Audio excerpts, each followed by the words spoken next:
کی نظروں کے سامنے چلا جائے تو کیا تاریخ میں آپ نے کسی ماں کے بارے میں سنا کہ اگر بیٹا قبر میں گیا تو ماں نے کہا مجھے بھی لٹاؤ، میں بھی قبر میں جاؤں گی، بیٹے کے بغیر نہیں رہ سکتی؟ تاریخ میں آپ نے کسی ماں کا نام سنا؟ میں نے تو نہیں پڑھا۔ اگر آپ کے علم میں ہو تو مجھے بتا دیجئے گا۔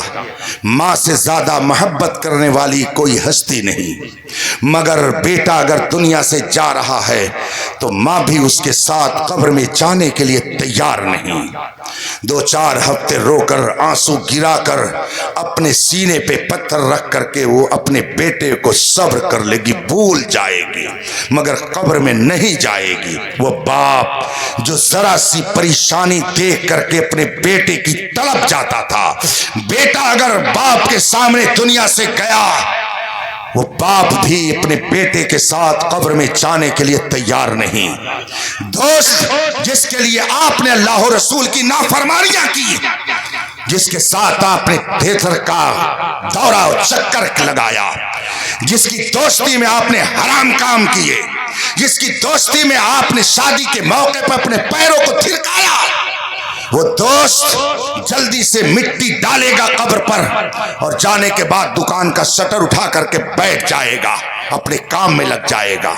وہ بھائی جس کو آپ اپنی شفقت دیتے تھے اور اس کی محبت لیتے تھے، قبر میں گیا، بھائی 2-4 روز غمزدہ ہوگا، اس کے بعد میں وہ بھی اپنے کام میں لگ جائے گا۔ وہ بہن جو شفقتوں کا سہارا لے کر کے ہمیشہ بھائی کے دامن سے مچلا کرتی تھی، اگر بھائی قبر میں چلا گیا، بہن ہفتہ 2 ہفتہ رو کر اپنے ماں کے ساتھ زندگی گزار کر پھر اپنی سسرال چلی جائے گی۔ کون گیا قبر میں؟ جس سے چاہو محبت کرو، جس کو اپنا چاہو محبوب بناؤ، ایک نہ ایک دن اس محبوب کو چھوڑ کر کے جانا ہے۔ میرے نوجوانوں، میری اس عرض کا مطلب یہ نہ سمجھنا کہ کسی سے دوستی نہ کرو، اس کا مطلب یہ نہ سمجھنا کسی سے تعلق مت رکھو، اس کا مطلب یہ مت لینا کہ ماں سے پیار نہ کرو، بھائی سے محبت نہ کرو، باپ کی تعظیم نہ کرو، بہن پہ شفقت نہ کرو، دوستوں سے تعلق نہ رکھو، زمین جائیداد نہ بناؤ، یہ مطلب کبھی نہ سمجھ لینا۔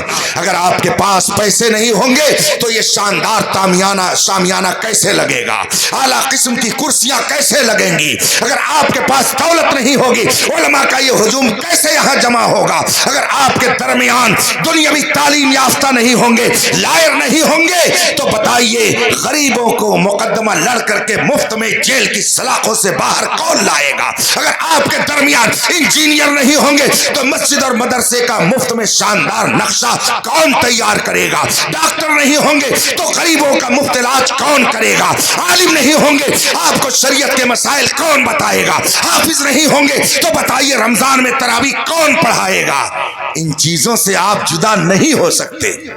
رہنے کے لیے مکان ضروری ہے، چلنے کے لیے گاڑی ضروری ہے، پہننے کے لیے کپڑا ضروری ہے، کھانے کے لیے غذا ضروری ہے، یہ ساری چیزیں ضروری ہیں۔ ماں سے محبت بھی ضروری، باپ سے پیار کرنا بھی ضروری، بہن کے ساتھ شفقت سے پیش آنا بھی ضروری، دوستوں کے درمیان رہنا بھی ضروری، مگر یاد رکھیے یہ سارے تعلقات، یہ ساری چیزیں اللہ نے ہمیں دی ہیں اس دنیا میں استعمال کرنے کے لیے، سچی محبت کرنے کے لیے اس نے اپنا محبوب ہمیں عطا فرمایا ہے۔ یہ ساری چیزیں محبت کرنے کے لیے نہیں بلکہ دنیا کی زندگی گزارنے کے لیے ہیں۔ احبب من شئتا، جس سے چاہو محبت کرو، ایک نہ ایک دن اسے چھوڑ کر جانا ہے۔ لیکن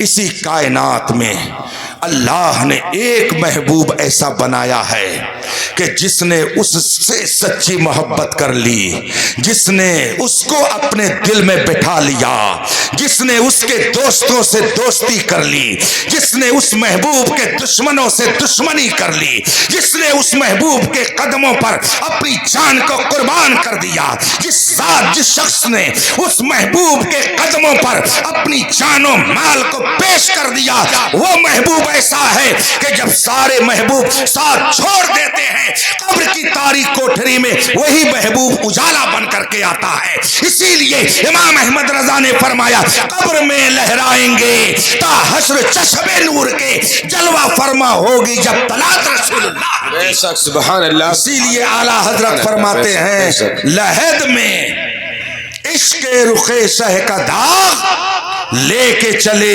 اندھیری رات سنی تھی چراغ لے کے چلے. رفیقان محترم بات بہت لمبی ہو گئی. گفتگو میں نے کہیں سے شروع کی تھی مگر کام کی باتیں آپ کے درمیان میں رکھتا چلا گیا. یہ دنیا، اس دنیا میں ہم کو اللہ نے بھیجا ہے. ہم ایک اچھی فطرت لے کر آئے ہیں. اس فطرت کو خراب مت کیجئے. نبی کو مانیے جیسے ماننے کا حق ہے. آپ نے روحوں کی دنیا میں نبی کی پیروی کرتے ہوئے اپنے آپ کو مسلمان بنایا. اول المسلمین رسول پاک ہیں. آپ نے اقرار کیا رسول پاک کی تعلیم کی بدولت. اس لیے اس دنیا میں آنے کے بعد اس رسول سے اپنا رشتہ مضبوط رکھیے. رشتہ رسول پاک سے جتنا مضبوط ہوگا رحمتوں کی آپ پر اتنی ہی زیادہ بارش ہوگی. آپ لاکھ دولت اکٹھا کر لیجئے مگر دولت آپ کی حفاظت نہیں کرے گی. رب قدیر نبی کے صدقے میں اپنے کرم سے آپ کی حفاظت فرمائے گا. اس لیے حضرات مدرسہ فاطمۃ الزہرا جو بچیوں کی تعلیم کے لیے ہے، ان بچیوں کو آپ زیور علم دین سے مزین کریں. یہ بچیاں اگر علم دین حاصل کریں گی تو یہ جہاں پہ رہیں گی آنے والی نسلوں کی بھی حفاظت کریں گی. حضور فرماتے ہیں فطرت کو بدلنے کا کام سب سے پہلے ماں باپ کرتے ہیں. آتا ہے اچھی فطرت لے کر کے، ماں باپ نے بگاڑ دیا تو قصور کس کا ہے؟ مولانا صاحب کا، پیر صاحب کا، استاذ کا نہیں. فطرت اگر بگڑی تو سب سے پہلے قصوروار اس کے والدین ہیں. اگر والدین پاکیزہ کردار کے ہوں گے، رسول پاک کے وفادار ہوں گے تو نسلیں بھی رسول پاک کی وفاداری میں پروان چڑھیں گی. اور جب وہ نسلیں رسول پاک کی وفاداری میں پروان چڑھیں گی تو وہ دنیا کے کسی گوشے میں رہیں گے، فخر سے کہیں گے یا رسول اللہ. ہر